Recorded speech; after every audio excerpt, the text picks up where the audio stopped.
এবারে বিবিধ প্রসঙ্গ। আমাদের দেশটা 50 বছর পর কেমন দেখাতে পারে? মোট 20টি জেলা এবং 200 উপজেলা। গ্রাম বলে কিছু থাকবে না।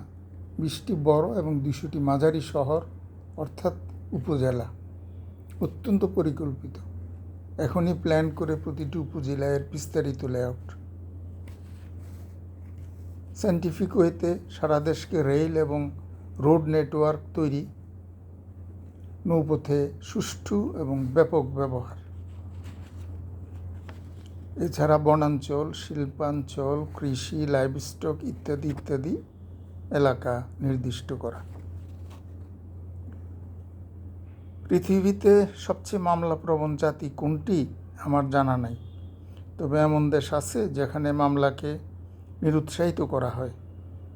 কোর্টে যাওয়ার আগে উভয় পক্ষের লয়ারগণ কথাবার্তা বলে চেষ্টা করেন মিটমাট করতে। অপারগ হলে শুধু তখনই কোর্টের সাহায্য নেন, মানে মামলা করেন। আমাদেরও উচিত এই পদ্ধতিতে যাওয়া।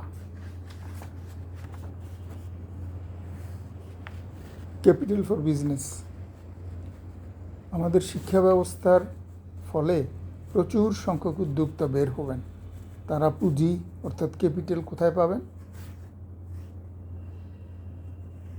মাঝারি থেকে বড় ব্যবসা সুদের বিনিময়ে ব্যাংক থেকে লোন নেয়। আরও বড় ব্যবসায়ীরা স্টক এক্সচেঞ্জে শেয়ার বিক্রি করে।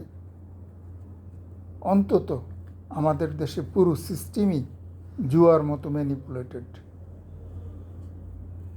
200 উপজেলায় মোট 200টি স্মল স্টক এক্সচেঞ্জ গড়ে তুলতে হবে।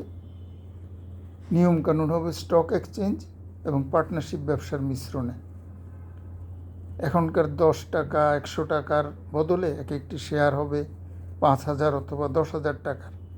ফলে শেয়ার হোল্ডার কিংবা পার্টনারের সংখ্যা যুক্তিযুক্ত হবে, অর্থাৎ কম সংখ্যক হবে।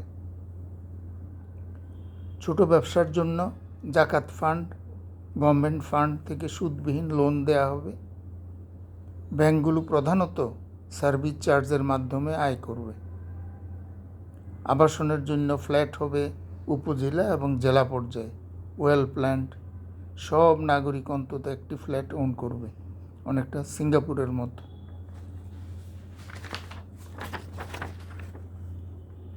স্থানীয় সরকার ব্যবস্থা। লোকাল গভর্নমেন্টের স্ট্রাকচার এবং অপারেশন খুবই গুরুত্বপূর্ণ। বর্তমানে সমাজে বহুল পরিচিত ডক্টর তোফায়েল আহমদ এবং ততটা পরিচিত নন অথচ যোগ্য ব্যক্তিদের নিয়ে নিয়ম কানুন এটসেট্রা ঠিক করা যায়। আইনসভা। পার্লামেন্ট হবে সর্বোচ্চ 200 জনের লোয়ার হাউস, সর্বোচ্চ 50 জনের আপার হাউস। আপার হাউসের মেম্বারগণ নিজ প্রফেশনাল ফিল্ডের এক্সপার্ট হবেন। পার্লামেন্ট হবে 4 বছর মেয়াদে। প্রেসিডেন্ট জনগণের ভোটে নির্বাচিত হবেন। এবারে শেষ করছি। জাতীয় কবি পরম শ্রদ্ধেয় কাজী নজরুল ইসলামের বিখ্যাত গান স্মরণ করে। দুর্গমগিরি কান্তার মরু দুস্তর পারাবারোহে, লঙ্ঘিতে হবে রাত্রি নিশীথে যাত্রীরা হুঁশিয়ার। জাতি হিসাবে আমরা এখনও অত্যন্ত দুর্যোগপূর্ণ, অশান্ত, অনিশ্চিত অবস্থায় আছি।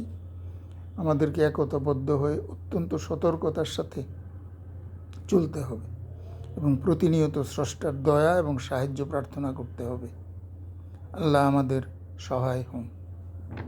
আমিন।